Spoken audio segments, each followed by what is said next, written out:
boa tarde, meu querido aluno, minha querida aluna. Seja muito bem-vindo a mais uma aula da disciplina de Língua Portuguesa, Sintaxe e Pragmática. Em primeiro lugar, eu quero dizer para você que todo esse material foi preparado com muito carinho, com muito cuidado, com um extremo interesse que você consiga usufruir e tirar desses nossos encontros o melhor para a sua vida acadêmica, para a sua vida profissional. Na aula de hoje, a gente vai trabalhar uma temática extremamente interessante, que são as relações semânticas de sinonímia, antonímia, hiponímia e hiperonímia, e sua aplicabilidade nos mais diversos contextos diários.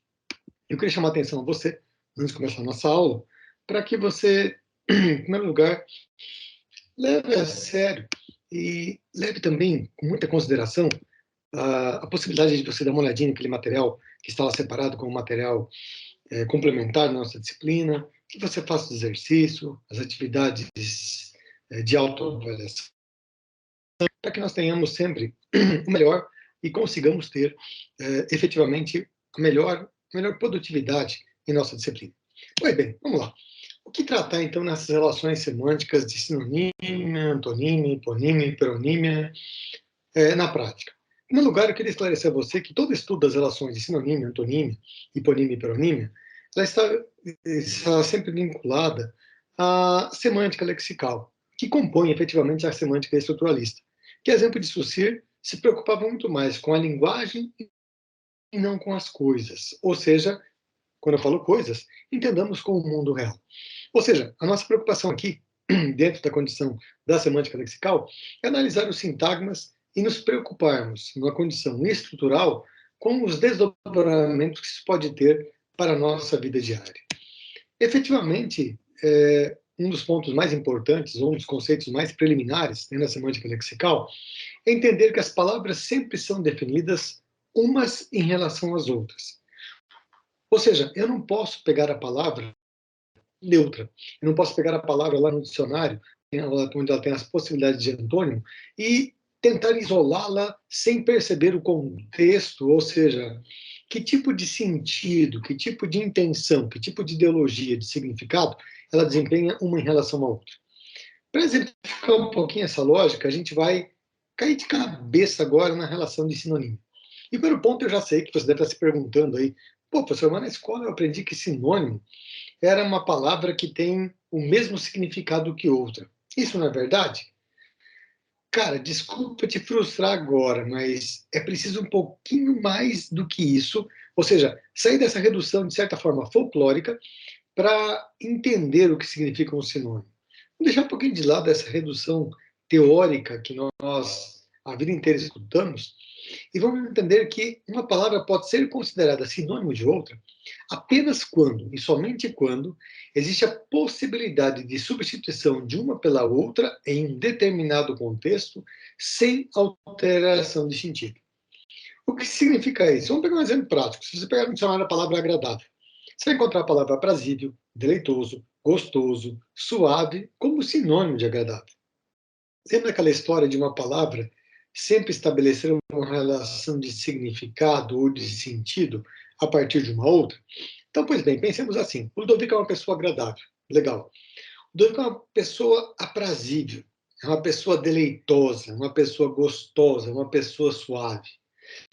Perceba que, nesses casos, o sinônimo, e uma coisa muito importante, não existem sinônimos perfeitos, mas essa relação de sinônimo, de você simplesmente substituir uma palavra por outra, nesse contexto já fica um tanto quanto comprometida. Porque eu ser uma pessoa agradável, ser uma pessoa aprazível, gostosa, deleitosa, eu já consigo fugir um pouquinho daquilo do sentido inicial estabelecido por uma palavra em relação a outra. Por isso que eu não posso entender meramente essa condição redutora e folclórica de sinônimo simplesmente ser uma palavra que pode substituir uma outra. Há uma condição muito aquém disso. Do mesmo modo, quando eu pego a condição de antonímia. Antonímia diz respeito a significados contrários, adversos, não é isso? Agora, professor, e quando eu pego a hiponímia e a hiperonímia? Bom, hiponímia e hiponímia são condições de relações de sentido entre palavras, tal que o significado de uma está incluído na outra, sendo o termo mais genérico, ou seja, o hiperônimo, e o termo mais específico, o meu chamado hipônimo. Do conceito do que significa o prefixo hiper, hiper significa grande, hipo significa restrito, delimitado. Portanto, é correto você deduzir, sim, que todo hipônimo está contido em um hiperônimo, dentro de uma relação estabelecida de sentido em relação a outro vocábulo, ou seja, a uma outra palavra. Então, quando a temática é sinônimo e antônimo, um dos primeiros pontos a serem considerados é o seguinte: os valores afetivos ligados a um lexema não se separam na linguagem cotidiana. E, além disso, associações afetivas se sobrepõem muito frequentemente ao significado intelectual. É o que Lyons, aliás, nos evidenciou e contribuiu acerca da chamada dependência do contexto pela sinonímia. E fica fácil entender. Lembra um pouquinho atrás que eu falei sobre o significado da palavra, por exemplo, agradável, aprazível, deleitoso, suave, gostoso? Perceba, o contexto, por se tratar de uma pessoa, faz com que um lexema não consiga ser imediatamente substituído por outro, por se tratar de uma relação entre uma pessoa e um determinado valor, que passa a nos estranhar ou nos causar certo estranhamento, quando analisado contextos diferentes de aplicações, por mais que o dicionário nos dê lá, na condição autônoma ou a condição neutra, como possibilidades de substituição de determinado sentido ou significado. Quando se fala em antonímia, nós temos que lembrar que 3 tipos de oposição de sentido se fazem presentes. O primeiro deles é o preceito da complementaridade. O que significa isso, prof? Bom, é uma relação que se estabelece entre pares de palavras, como, por exemplo, solteiro e casado. A esses pares, a complementaridade acrescenta o fato de que a negação de um implica a afirmação do outro, e a afirmação de um indica a negação do outro. Então pensa comigo aí. João não é casado, implica que João é solteiro. João é casado, implica que ele não é solteiro. Agora, um outro ponto bastante relevante. Muito embora o fato de que a negação de um implica a afirmação do outro, é em geral possível anular uma ou ambas implicações. Por exemplo, João é casado e solteiro. É possível alguém ser casado e solteiro? Sim. Aí nós temos a condição do chamado paradoxo, não é verdade? Ou seja, eu tenho uma contrariedade, uma série de oposições em um mesmo sintagma, em uma mesma afirmação. Por quê? Exatamente porque eu tenho um processo de complementaridade em que eu tenho um fato de negação agregado ao outro. E, nesse caso, me considerar que alguém pode ser casado e solteiro ao mesmo tempo, quer seja por relações de comportamento, relações afetivas ou mesmo as próprias relações conjugais estabelecidas. Agora, o que significa antonímia propriamente dita, que é a segunda oposição de sentido? Bom, além dos antônimos poderem ser regularmente graduáveis, a comparação entre eles pode ser explícita ou explícita. Assim, as frases explicitamente comparativas podem ser de 2 tipos. 2 coisas podem ser comparadas em relação a certa propriedade. Por exemplo, nossa casa é maior que a sua, ou 2 estados. Uma mesma coisa pode ser comparada em relação à propriedade em questão. Por exemplo, nossa casa é maior do que era. Um último ponto a ser considerado é que, na comparação entre antônimos implicitamente graduados, a negação de um termo antonímico não implica a afirmação do outro. Perceba como é diferente da complementaridade. Por exemplo, quando eu afirmo nossa casa não é grande, não implica necessariamente que nossa casa seja pequena. Estou dizendo que ela não é grande, mas não quer dizer que ela seja efetivamente pequena. Assim, atente-se ao fato de que os antônimos, grande e pequeno, não se referem a qualidades independentemente opostas. Trata-se, pois, de recursos lexicais de uma gradação. Assim, o item grande se revela relativo, vindo a perder toda a sua significação quando privado de sua conotação mais do que e menos do que. O que significa qualquer tamanho tomado como ponto de partida. Esse ponto varia de acordo com o contexto. Ou seja, nossa casa pode não ser pequena, mas talvez ela não seja tão grande quanto as outras seriam. Ou seja, eu tenho nesse momento aqui uma conotação, a partir do mais do que ou menos do que me dá um ponto de partida para o estabelecimento de uma comparação implícita ou explícita, efetivamente numa oração ou num sintagma. E, por fim, eu tenho o último preceito de antonímia, que é o preceito de reciprocidade, que significa o quê? A relação em que os termos opostos estão em permuta assimétrica. Ou seja, por exemplo, pai e filho. Então, se A é pai de B, então B é pai de A. Por exemplo, certa feita perguntaram a Sérgio Buarque de Holanda se o Chico Buarque era filho dele. Ele respondeu uma coisa muito simples. Não, o Chico não é meu filho. Eu é que sou o pai dele. Olha que bacana. Perceba ao vivo e em cores aí o preceito de que se A é pai de B, então B é pai de A. Não, o Chico não é meu filho. Eu é que sou o pai dele. Bom, nesse contexto, analisando aí as três possibilidades de antônimos, de sinônimo. Bom, dois termos, dois vocábulos podem ser ditos como sinônimos, desde que apresentem a possibilidade de substituir um ao outro em determinado contexto.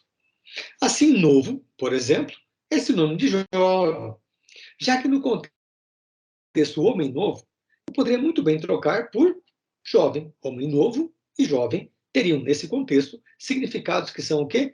Equivalentes. Entretanto, eu não posso afirmar que existam sinônimos perfeitos. Isso é extremamente importante. Não existem sinônimos perfeitos. Já que eles se revelam o quê? Intercambiáveis em todos os contextos. Isso significa que no discurso, o enunciador pode tornar sinônimas palavras ou expressões que em outros contextos não são. Por exemplo, nada impede que ao invés de eu usar a expressão inflação, eu use excitação altista dos preços. Ou mesmo, ao invés de usar recessão, eu venho usar a expressão desaquecimento da economia. Perceba, nesses contextos, seja inflação ou excitação altista de preços, recessão ou desaquecimento da economia, as palavras ou expressões passam a ter o quê? A possibilidade de uma equivalência significativa, uma equivalência semântica. Por isso eu posso, sim, neste caso, considerá-las vocábulos, ou palavras, ou expressões que sejam sinônimas. Assim, ainda nesse sentido, você está correto em deduzir que o discurso por si só, ele é capaz de desfazer, sim, sinônimas. Pensemos no seguinte exemplo. O belo decorre do equilíbrio resultante da perfeita combinação de todos os elementos esteticamente relevantes. O sublime nasce da exacerbação do belo. O bonito é a forma diminuída do belo. É o apoucamento do belo. Perceba que nesses enunciados elencados, fica clara a inexistência absoluta entre antônimos, porque palavras diferentes podem ter um mesmo antônimo desde que tenham ao menos um sentido em comum. Retomemos, pois, um outro exemplo das autoras Silva e Santana. Jovem e velho. Fresco e velho. É um discurso, a gente poderia muito bem dizer. Uma voz quente deixa Maria gelada. Olha que legal. Perceba que eu passo a também referir-se ou trabalhar expressões ou vocábulos antônimos que, nesse mesmo contexto, passam a ter um sentido que é um sentido comum. Então, da mesma forma que os sinônimos são dependentes de contextos e eles não são perfeitos, eu posso afirmar que os antônimos também estabelecem uma relação muito direta com e também não são efetivamente perfeitos, a exemplo dos sinônimos. Nessa condição, retomando lá a situação ou o conceito de hiponímia e hiperonímia, lembramos que Lyons, lá em 79, denomina a hiponímia como uma inclusão, o que significa o estabelecimento de uma relação de um termo mais específico num termo mais geral. Assim, Pense comigo, por exemplo, em um cachorro, que pode estabelecer uma relação com o vocábulo animal. Então, nesse caso, o cachorro é o ser mais específico, o hipo, o delimitado. Ao passo que animal é o termo mais amplo, mais genérico. Lembra do conceito do que é hiper, grande, abrangente? Então, cachorro está como hipônimo para o hiperônimo animal. Assim, vale ressaltar que alguns outros semanticistas trabalham o conceito de inclusão dentro de uma lógica de classes, ou seja, em uma perspectiva de referência. Desdobramento direto disso. O acarretamento de certa ambiguidade em relação ao significado desses termos. Assim, é correto o entendimento de inclusão sob diferentes pontos de vista. Eu acho que você já deve ter escutado expressões do gênero: puxa, fulano fugiu a determinada temática em uma redação, em uma situação discursiva, dissertativa. Pensa comigo. Pensemos que o tema de uma redação seja amor. Amor é hiperônimo. Eu posso dizer que o amor começa com um olhar. Opa, eu tenho um hipônimo. Na verdade, o olhar, nesse caso, ele é um hipônimo. Ele restringe determinado sentido das facetas ou das possibilidades do amor. Aí perceba que eu me empolgo com o olhar e falo sobre miopia. Pergunta básica: o que miopia tem a ver com o amor? Absolutamente nada. No campo semântico. Eu quebrei uma lógica de classes. Por quê? Porque eu transferi a possibilidade de hipônimo do olhar em relação ao amor para o hiperônimo olhar.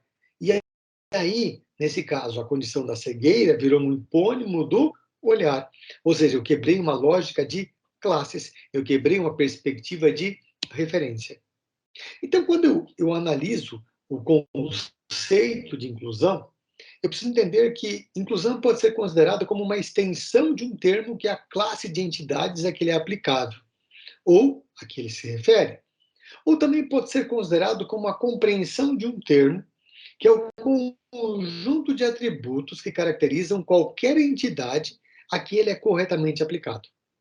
Logo, extensão e compreensão, nesses diferentes pontos de vista, passam a ser inversamente proporcionais. E por que eles passam a ser inversamente proporcionais? Porque eu quebrei a condição de extensão de um termo ou de uma classe de entidades para designar como sinônimo extensão e compreensão. Então, com relação à inclusão, é natural que nós entendamos que ele se revela já de fato ambíguo, já que, de um lado, um termo mais geral se revela mais inclusivo do que um termo mais específico, por se referir o quê? A uma classe mais ampla. Lembre do amor e do olhar. O amor se torna mais amplo, por isso que naturalmente ele é mais inclusivo do que o olhar. Por outro lado, o termo mais específico é igualmente mais inclusivo por apresentar mais traços componentes do significado. Então, se eu trabalhar essas nuances do olhar, por exemplo, para estabelecer uma relação de amor, eu estaria fazendo o quê? Mergulhando nessa restrição de sentido e, naturalmente, descobrindo, dentro dessa restrição, elementos que poderiam ser o quê? Mais componentes de um determinado sentido ou significado. Então, quando eu posso entender hiponímia como uma função de uma implicação unilateral. Então, por exemplo, se X é escarlate, implicará X é vermelho. Mas a recíproca, em geral, não é verdadeira. Isso porque uma frase que contém um termo hiperônimo implicará o quê? Ou a disjunção das frases, ou uma frase em que os cohipônimos são semanticamente coordenados. Exemplo: comprei flores. Comprei rosas, comprei violetas. Comprei rosas e violetas. Perceba que flores, nesse caso, trabalha com uma condição o quê? Hipônica. Aliás, hiperônica. Ao passo que rosas e violetas são o quê? Situações hipônicas. Ou seja, rosas e violetas são classes de flores. Agora, não necessariamente eu posso entender essa recíproca como elemento verdadeiro ou factível de ser considerado ou julgado verdadeiro pelo meu interlocutor em determinado contexto ou sintagma. Assim, a utilidade do princípio da hiponímia é o quê? A permissividade de sermos mais genéricos ou mais específicos de acordo com as circunstâncias a que nós estamos postos. Assim, muito embora um termo hiperônimo ou hiperônico possa não implicar, grosso modo, o seu hipônimo, acaba por recorrer com frequência quando o contexto situacional ou a modificação sintagmática do termo hiperônimo vem a lhe determinar no sentido de um dos hipônimos. Essa é, aliás, a base da sinonímia, que sempre é dependente do contexto. Quais são os desdobramentos disso? Isso sugere, igualmente, a possibilidade de definir a relação de sinonímia como hiponímia simétrica. Ou seja, se x é um hipônimo de y, e se y também é um hipônimo de x, isto é, se a relação é bilateral ou é simétrica, então eles são x e y sinônimos, que seria, de certa forma, uma proximidade desta relação de sinonímia perfeita que nós já sabemos que não existe. Por quê? Porque é o contexto quem vai determinar esta base de reciprocidade ou de simetria entre hipônimo e hiperônimo, efetivamente em um texto, ou em uma frase, ou em um sintagma, ou em um discurso. Quando eu olho, por exemplo, para as línguas naturais, e aí vou começar a analisar a hiponímia e a tradução para outras línguas, você encontrará muitas assimetrias, lacunas e indeterminações. Um exemplo bem simples.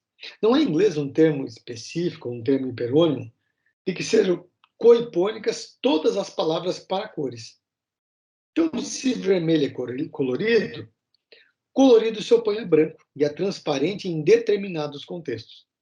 É possível muitas vezes identificar, de acordo com a sua aplicação, os hipônimos de certo termo numa língua com certas unidades lexicais em outra, sem encontrar nesta última um equivalente para o hiperônimo. Em um processo de tradução, achar esse hiperônimo perfeito, ou mesmo determinar a existência dele, ou coipônicos, num processo de tradução ou de significação.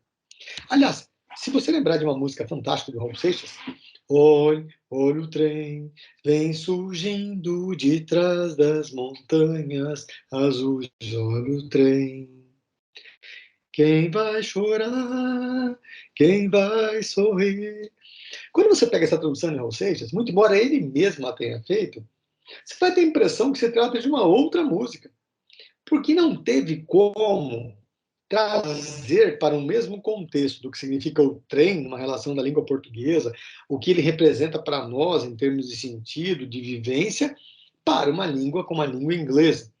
Efetivamente, graças a essas assimetrias, lacunas e indeterminações em relações hiperônimas e coipônimas, você tem aí uma espécie de, puxa, eu fui obrigado a dar um texto novo. Muito embora, repito, o próprio tradutor seja o autor da canção original. Olha como é fascinante esse mundo das palavras, não é verdade? Então, a que conclusão eu posso chegar? Simples. O sentido original se mantém intacto em um processo de tradução. E aí vou pegar uma outra música do Raul Seixas, que pareceu-nos também uma outra composição na língua inglesa. Talvez você conhece naquela música lá, eu perdi o meu medo da chuva. Pois bem, quando o Raul traduziu essa canção para a língua inglesa, pasme, nem ele, propriamente, a exemplo de olhe, olhe o trem, conseguiu reconhecer ao final do seu trabalho que os resultados que ele havia obtido, por mais que tentassem se aproximar da música, que era transposição necessariamente do português para inglês, pudessem não ser vistas por ele como uma nova versão de uma canção ou como um novo texto. Por quê, gente? Porque não dá para manter essa condição intacta de construção textual quando no processo de tradução de uma língua por outra. Por dois motivos. Número um, nós não temos sinônimos perfeitos. Número dois, as relações de hiperônimo e hipônimo são estabelecidas pelo quê? Pelo seu contexto de aplicação ou de sentido ou de significado. Então, ainda no que tange as relações de hiperonímia e hiponímia, temos que entender que, pegando lá Petroforte e Lopes, se tratam de fenômenos derivados das disposições hierárquicas de classificações próprias de um sistema lexical. Isso significa que há significados que, pelo seu domínio semântico, englobam outros significados que muitas vezes são o quê? Menos abrangentes. Um exemplo muito comum, corriqueiro. Se eu pegar a taxonomia animal, canídeo, roedor, primata. Isso implica em afirmarmos que a quantidade de semas é inversamente proporcional à extensão dos sentidos da palavra. Ou seja, quanto maior o número de semas, menor será a extensão do sentido. Isso significa que o sentido será cada vez mais claro, mais específico. Olha que coisa fascinante, gente. Claro que em dado contexto, eu posso muito bem usar lá animal, mamífero, eu comecei a fazer o quê? Um processo de limitação para chegar ao felino, ao canídeo, ao roedor, ao primata. Mas quanto mais específico eu for, mais claro eu serei no processo de criação textual. Por isso, aliás, em um processo de construção discursiva, sempre o hipônimo deve anteceder o hiperônimo. Por quê? Para que não gere ambiguidade para o leitor. Porque se eu começar a falar de um texto de animais em geral, a primeira pergunta que o meu leitor vai fazer é: puxa, mas que animal ele quer chegar? Agora, se eu começar lá pelos felinos, eu posso muito que bem, no segundo parágrafo, usar mamífero, porque felino é um tipo de mamífero. Posso usar animal, porque vai ficar muito claro que a minha referência textual é felino. Ou seja, cada vez o sentido se torna mais claro, quando mais específico num processo de construção textual. Então, para ficar bem simples, né? Olha lá, que entendimento eu posso tirar disso, professor? Muito simples. Toda e qualquer árvore de classificação é construída de acordo com a disposição dos termos, com menos semas no alto e termos com semas embaixo. Então, eu pego lá, na condição de animal. Ele é vivo? Sim. Ele é capaz de locomoção? Sim. Eu pego um vegetal. Ele é vivo? Sim. O vegetal é capaz de locomoção? Não. Eu pego um mineral. Ele é vivo? Não. Ele é capaz de locomoção? Não. Olha que fascinante.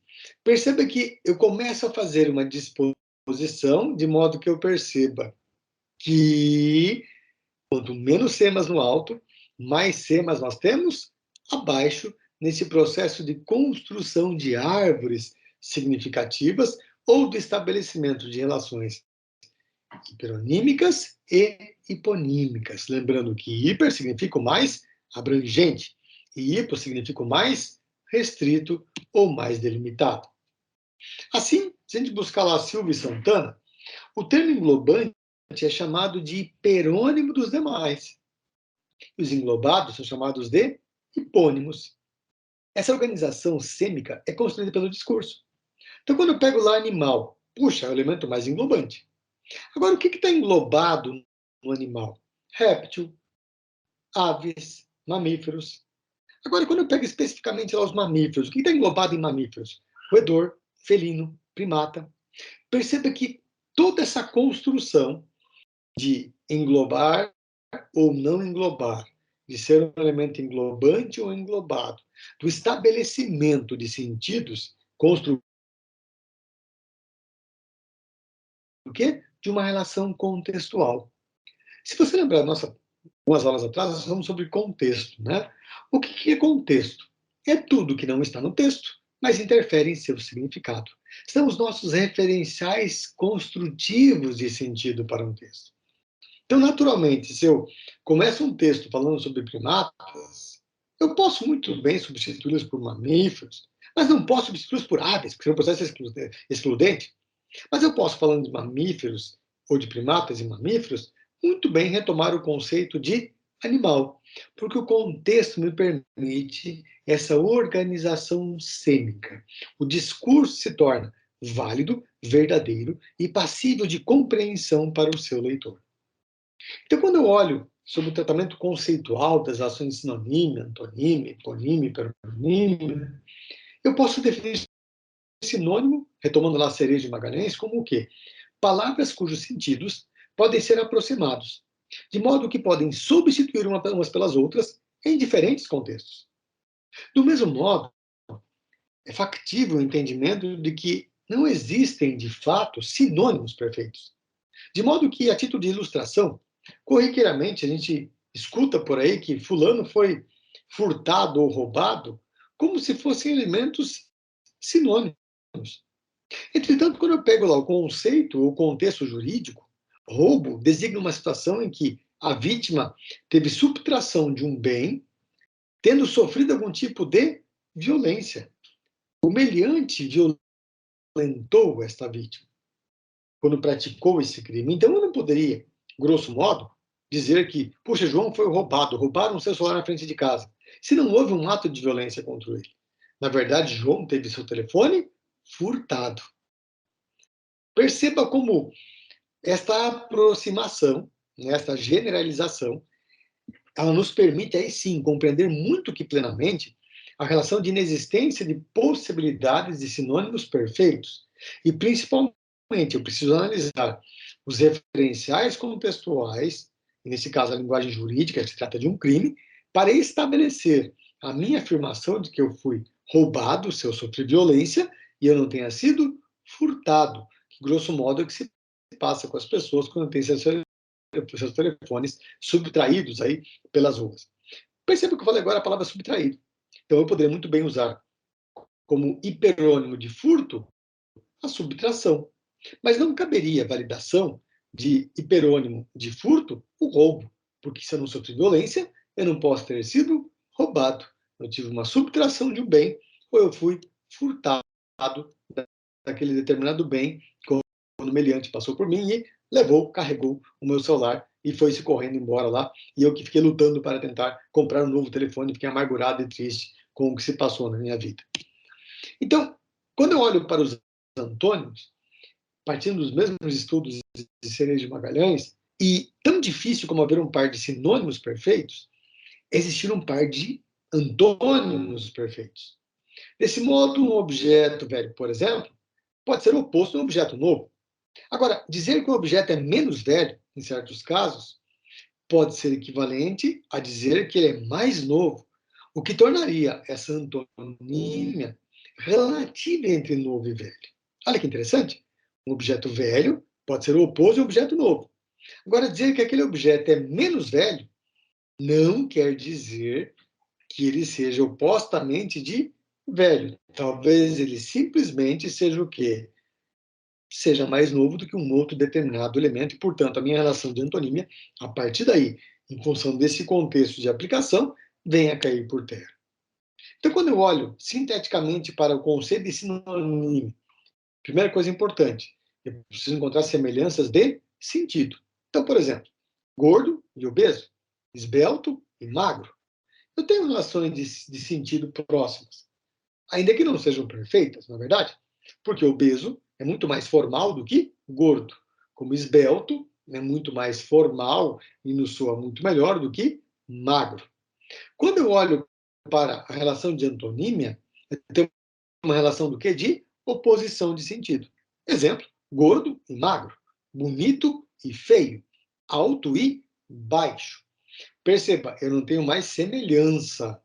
Eu tenho aqui um processo de oposição, que é o que distingue, portanto, a sinonímia da relação de antonímia, grosso modo, nossos contextos de formações discursivas ou formações textuais. Então, com relação aos hipônimos e hiperônimos, eu posso dizer que palavras que fazem parte de um mesmo campo semântico, distinguindo os hipônimos por serem palavras de sentido mais específico, enquanto os hiperônimos são um sentido mais genérico. Já sei. Você está se perguntando agora. Então, o que consiste um campo semântico? Não é isso? Bora lá, então. De ficar mais clara a sua compreensão, peguemos o enunciado: comprou um computador, um monitor, um teclado e uma impressora para o escritório. Pois, sem esse, não conseguiria dar conta do trabalho. Perceba lá. Comprou um computador, um monitor, um teclado e uma impressora para o escritório, porque senão ele não daria conta do trabalho que ele precisava desenvolver. Observe que palavras como computador, monitor, impressora e teclado apresentam certa familiaridade de sentido, pelo fato de pertencerem ao quê? Ao mesmo campo semântico, ou seja, ao universo da informática. Agora, quando eu olho a palavra equipamento, olhando esse contexto, esse campo semântico estabelecido entre computador, monitor, impressora e teclado, a palavra equipamento nos revela o quê? Ser mais ampla, já que eu posso dizer sim que em equipamento estão contidos monitor, impressora, teclado e computador. Então, nesse caso, dizemos que o computador, monitor, impressora e teclado são hipônimos de equipamento. Ou seja, eles definem, eles especificam, lembra do hipo, restrito, enquanto equipamento é o quê? É um hiperônimo, lembra do hiper? Amplo, abrangente. Ou seja, o equipamento contém, muito que bem, nesse contexto, as palavras computador, monitor, impressora e teclado. Porque eles têm o quê? Uma familiaridade de sentido, por pertencerem ao mesmo campo semântico. Então, quando eu olho para a hiperonímia, são o quê? Palavras de sentido genérico. Então, por exemplo, fruta é hiperônimo de maçã, banana e laranja. Por quê? Maçã, banana e laranja definem tipos de frutas. Existe uma relação de campo semântico. Ser humano é hiperônimo de mulher, homem e criança. Mulher, homem e criança definem seres humanos. Então, mulher, homem e criança são hipônimos, enquanto ser humano é um elemento abrangente ou hiperônimo.